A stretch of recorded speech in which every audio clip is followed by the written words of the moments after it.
Hi, എല്ലാവർക്കും പുതിയൊരു വീഡിയോയിലേക്ക് സ്വാഗതം. മീനു പാർവതിയോട് പറയുന്നുണ്ട്, എൻ്റെ മീനുസ് കിച്ചൻ പൂട്ടി ആ കൈകൊണ്ട് തന്നെ അത് തുറപ്പിക്കാൻ എനിക്കറിയാം. ഇല്ലെങ്കിൽ മീനു മോഹനചന്ദ്രൻ്റെ പാർവതിയുടെ മകളല്ല. പാർവതിക്കും ആകെ സങ്കടമാവും. പിന്നീട് കാണിക്കുന്നത് നിരുപമ പുറത്തേക്ക് പോകാൻ ഇറങ്ങുമ്പം അമ്മുമ്മ ചോദിക്കും, മോളെ ശിവ ഒരു കാര്യം പറഞ്ഞിട്ട് നീ അത് ചെയ്തോ? നിരുപമ മനസ്സിൽ വിചാരിക്കും, അമ്മ സിംഗപ്പൂരിൽ ഇരുന്ന് പറഞ്ഞ കാര്യം ഇവരിത് എങ്ങനെ അറിഞ്ഞു? അമ്മുമ്മ പറയും, ഞാൻ എങ്ങനെ അറിഞ്ഞു എന്നായിരിക്കും മോള് ചിന്തിക്കുന്നതല്ലേ. അമ്മ പറഞ്ഞ കാര്യം നീ ചെയ്തോ ഇല്ലയോ? നിരുപമ പറയും, അതിന് മീനുവിൻ്റെ നമ്പറൊന്നും എൻ്റെ കയ്യിലില്ല, അത് കിട്ടണമെങ്കിൽ അവളുടെ വീട് വരെ പോകണം, എല്ലാത്തിനും സമയം കിട്ടണ്ടേ? അമ്മുമ്മ പറയും, ശിവ അവിടെ സിംഗപ്പൂരിൽ ഒറ്റപ്പെട്ട് കഴിയുമ്പോഴത്തേക്കും അവൾ നമ്മളോടൊരു ആവശ്യം പറഞ്ഞു കഴിഞ്ഞാൽ നമുക്കത് ചെയ്തു കൊടുക്കാൻ പറ്റണ്ടേ? നിരുപമ പറയും, പറ്റില്ലെന്ന് ആരാ പറഞ്ഞത്? അതിനല്ലേ ഞാനിപ്പം പോകുന്നത്, ഞാൻ മീനുവിൻ്റെ വീട്ടിലേക്ക് പോവാ. ആ സമയം സുഹാസിനി ചോദിക്കും, എന്താ അമ്മാമ്മയും കൊച്ചുമോളും കൂടെ രാവിലെ തന്നെ ഒരു വഴക്ക്? നിരുപമ പറയും, അല്ല മീനുവിൻ്റെ നമ്പർ അമ്മ ചോദിച്ചായിരുന്നു, അത് എൻ്റെ കയ്യിലില്ല, അത് മേടിക്കാൻ ഞാൻ മീനുവിൻ്റെ അടുത്തേക്ക് പോവുക. അതറിയാതെ അമ്മുമ്മ വെറുതെ ഓരോന്ന് പറയുന്നത്. അമ്മുമ്മ പറയും, ഞാൻ വഴക്കൊന്നും പറഞ്ഞതല്ല, ശിവ ഒരു കാര്യം നമ്മളോട് ആവശ്യപ്പെടുമ്പോൾ നമുക്കത് ചെയ്തു കൊടുക്കാൻ സാധിക്കണ്ടേ? ഇല്ലെങ്കിൽ അവളെ ആശ്രയിച്ച് നമ്മൾ കഴിയുന്നതിൽ പിന്നെ എന്താ അർത്ഥമുള്ളത്?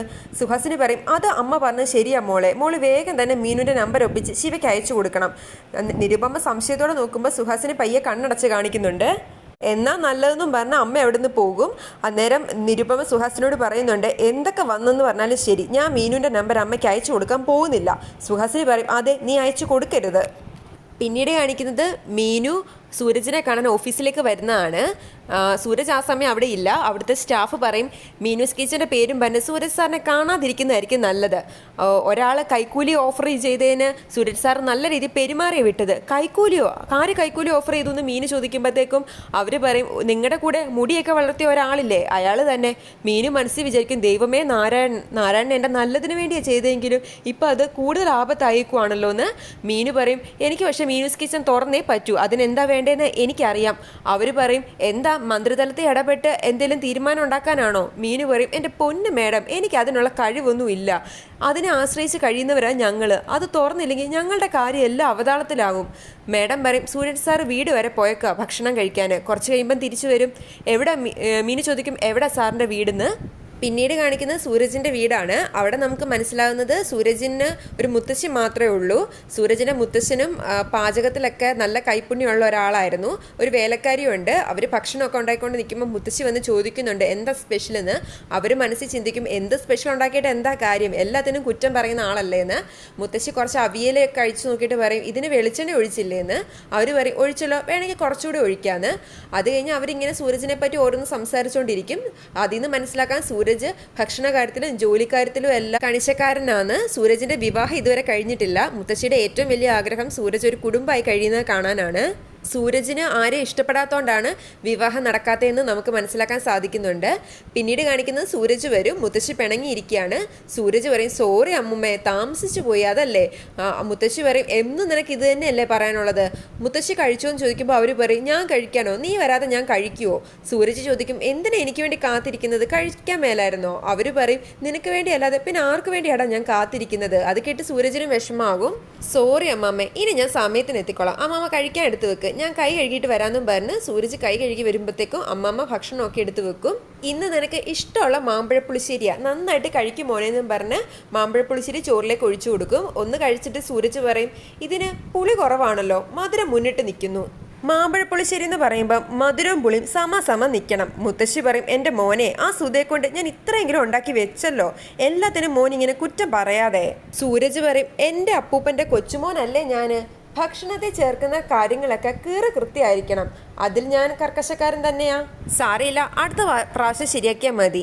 അമ്മമ്മ സുധയൊന്ന് വിളിക്കുക, ഞാൻ തന്നെ പറഞ്ഞു കൊടുക്കാം.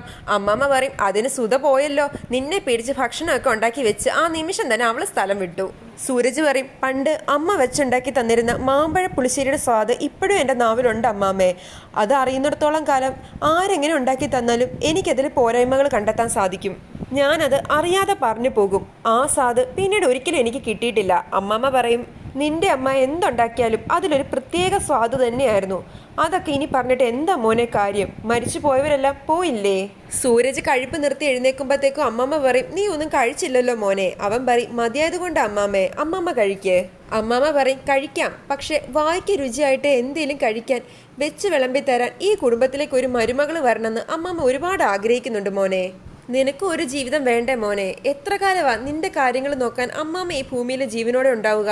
സൂരജ് ഒന്നും മിണ്ടാതെ എഴുന്നേറ്റ് പോകും. പിന്നീട് കാണിക്കുന്നത് മീനു സൂരജിനെ ഫോൺ ചെയ്യുന്നതാണ്. മീനു പറയും, സർ എൻ്റെ പേര് മീനു, മീനാക്ഷി. സൂരജ് പറയും, ആയിക്കോട്ടെ. മീനു പറയും, അല്ല സർ, ഞാൻ മീനൂസ് കിച്ചൻ്റെ. സൂരജ് പറയും, വിളിച്ച കാര്യം പറയണം. സാറിനെ കാണാൻ ഞാൻ ഇന്ന് ഓഫീസിലേക്ക് വന്നിരുന്നു. വൈകുന്നേരം വരെ ഞാൻ അവിടെ വെയിറ്റ് ചെയ്തു. സൂരജ് ചോദിക്കും, നിങ്ങളെ വെയിറ്റ് ചെയ്യുന്നു എന്നറിഞ്ഞ് ഞാൻ ഓഫീസിലേക്ക് ഓടി വരണമായിരുന്നോ? നിങ്ങൾ ആരാ, റിപ്പോർട്ടിംഗ് അതോറിറ്റിയോ? മീനു പറയും, അയ്യോ അങ്ങനെ പറഞ്ഞതല്ല സാർ, എനിക്കുണ്ടായ ഒരു ബുദ്ധിമുട്ട് പറഞ്ഞതേ ഉള്ളൂ. അതിനാണോ നിങ്ങൾ എന്നെ ഈ പാതിരാത്രി വിളിച്ച് ബുദ്ധിമുട്ടിക്കുന്നത്? സൂരജ് ചോദിക്കുമ്പോൾ മീനു ചോദിക്കും, പാതിരാത്രിയോ? മണി 8 പോകുന്നതേ ഉള്ളൂ സാർ. സൂരജ് ചോദിക്കും, നിങ്ങൾക്ക് ആരാ എൻ്റെ ഫോൺ നമ്പർ തന്നത്? അത് ഓഫീസിൽ നിന്ന് കിട്ടിയതാ സാർ. സൂരജ് പറയും, ഓഫീസ് ടൈം കഴിഞ്ഞ് വീട്ടിൽ വന്ന ഒഫീഷ്യൽ കാര്യങ്ങൾ പറഞ്ഞ് ആരും എന്നെ ബുദ്ധിമുട്ടിക്കുന്നത് എനിക്കിഷ്ടമല്ല. മീനു പറയും, സോറി സാർ, എന്നാൽ ഞാൻ ഓഫീസിൽ വന്ന് നാളെ കാണാം. സൂരജ് പറയും, ഞാൻ ഫുൾ ടൈം ഓഫീസിൽ ഉണ്ടാവണമെന്നില്ല. എന്നാ ഊണ് കഴിക്കാൻ സാർ എന്തായാലും വീട്ടിൽ പോവില്ലേ? വീട്ടിൽ വന്ന് കാണാനുള്ള അനുമതി തന്നാലും മതി. സൂരജ് പറയും, അങ്ങനെ വീട്ടിൽ വന്ന് സംസാരിക്കാൻ ഇത് കുടുംബകാര്യമൊന്നും അല്ലല്ലോ. മീനു പറയും, ഒരു 5 മിനിറ്റ് സാറിനെ നേരി കണ്ട് സംസാരിക്കാനുള്ള അനുവാദം തരണം. എൻ്റെ കേറ്ററിംഗ് സർവീസ് സാർ പൂട്ടിച്ചതുമായി ബന്ധപ്പെട്ട് എനിക്ക് കുറച്ച് കാര്യങ്ങൾ പേഴ്സണലി സംസാരിക്കാനുണ്ട്. സൂരജ് പറയും, മീനൂസ് കിച്ചൺ ഞാൻ പൂട്ടിയിട്ടുണ്ടെങ്കിൽ എനിക്കതിന് വ്യക്തമായ കാരണങ്ങളുണ്ട്. ആ കാരണങ്ങളൊക്കെ ശരിയാണെന്ന് കാണിക്കുന്ന സ്ട്രോങ് എവിഡൻസും ഉണ്ട്. നേരിട്ട് കണ്ടും സ്വാധീനിച്ചും സംസാരിച്ചൊന്നും എൻ്റെ തീരുമാനം മാറ്റാന്ന് നിങ്ങൾ കരുതണ്ട. അത് നടക്കില്ല. നിയമത്തിന്റെ വഴിക്ക് തന്നെ പോകും. ദൈവത്തെ ഓർത്ത് ഇനി എന്നെ വിളിച്ച് ബുദ്ധിമുട്ടിക്കരുത്. അതും പറഞ്ഞ് സൂരജ് കോള് കട്ട് ചെയ്യും. മീനുവിന് ദേഷ്യം വരും. മീനു ചിന്തിക്കും, ഇയാൾ ഒരു മനുഷ്യനാണോ? നാരായണൻ പറഞ്ഞത് എത്ര ശരിയായിരുന്നു. ഈ കാട്ടുപോത്തിനെ എങ്ങനെ കാര്യങ്ങൾ പറഞ്ഞ് മനസ്സിലാക്കും ദൈവമേ. പിന്നീട് കാണിക്കുന്നത് പിറ്റേന്ന് സൂരജ് കുളിച്ച് റെഡി ആയിക്കൊണ്ടിരിക്കുക. അന്നേരം മുത്തശ്ശി വരും. ആഹാ, ഇന്ന് നേരത്തെ ആണല്ലോ എന്ന് പറയുമ്പോൾ സൂരജ് പറയും, 1-2 അത്യാവശ്യ കാര്യങ്ങളുണ്ടായിരുന്നു അമ്മാമ്മേന്ന്. മുത്തശ്ശി കയ്യിലുണ്ടായിരുന്ന ചന്ദനം സൂരജിന് തൊട്ടുകൊടുക്കും. നിന്റെ പേരിൽ വഴിപാട് കഴിപ്പിച്ചാന്ന് പറയുമ്പോൾ സൂരജ് ചോദിക്കും, എന്താ അമ്മാമ്മേ വിശേഷം? അവർ പറയും, എന്നും വിശേഷം തന്നെയാണല്ലോ. എത്ര ശത്രുക്കളെ ദിവസം നീ ഉണ്ടാക്കുന്നത്? സൂരജ് പറയും, ആത്മാർത്ഥമായിട്ട് ജോലി ചെയ്യുമ്പോൾ ശത്രുക്കളൊക്കെ ഉണ്ടായിന്ന് വരും. അമ്മമ്മ പറയും, അതുകൊണ്ടാണല്ലോ അമ്മമ്മയുടെ ഈ പ്രാർത്ഥന എന്നും കൂടെയുള്ളത്. വേറൊരു പ്രധാന കാര്യം ഞാൻ പറയാൻ വിട്ടുപോയി. സൂരജ് പറയും, അയ്യോ വേണ്ട, കല്യാണക്കാരിയാണെങ്കിൽ പറയണ്ട. രാവിലെ ഞാൻ വേറൊരു നല്ല കാര്യത്തിന് വേണ്ടി ഇറങ്ങി പുറപ്പെടുക. ദൈവത്തെ ഓർത്ത് എൻ്റെ മൂഡ് കളയരുത്. അമ്മമ്മ പറയും, പിന്നെ അതൊന്നും അല്ല, കല്യാണക്കാരി നിന്നോട് പറയുന്നത് ഞാൻ നിർത്തി. പറയുന്ന എനിക്കും ഉണ്ടല്ലോ നാണം. സൂരജ് ചോദിക്കും, വേറെ എന്ത് കാര്യവാ? അത് അവൾ ഇന്ന് ഇങ്ങോട്ട് വരുന്നുണ്ട്. ആര്? സൂരജ് ചോദിക്കുമ്പോൾ അമ്മമ്മ പറയും, എടാ നമ്മുടെ ചിന്താമണി. അവന്റെ മുഖം അങ്ങ് മങ്ങും. അമ്മമ്മ ചോദിക്കും, എടാ നിന്റെ മുഖം എന്താ അവളുടെ പേര് കേൾക്കുമ്പോ ഇങ്ങനെ മങ്ങുന്നേ? ഒരുമാതിരി ഇഞ്ചി കടിച്ച കൊരങ്ങനെ പോലെ. പാവല്ലേടാ അവള്. ഒന്നുമില്ലെങ്കിലും നിന്റെ അമ്മാവന്റെ മോളല്ലേടാ അവള്. അവൾക്കാണെങ്കിലോ നീ എന്ന് പറഞ്ഞ ജീവനാ. സൂരജ് പറയും, എനിക്ക് അവളോട് മങ്ങലോ തെളിച്ചോ ഒന്നുമില്ല അമ്മാമ്മേ. അവൾ വരികയോ പോവുകയോ എന്ത് വേണേലും ചെയ്തോട്ടെ. അത് കേട്ട് അമ്മാമ്മ സന്തോഷത്തോടെ നിൽക്കുന്ന കാണിച്ചുകൊണ്ടാണ് ഇന്നത്തെ എപ്പിസോഡ് അവസാനിക്കുന്നത്.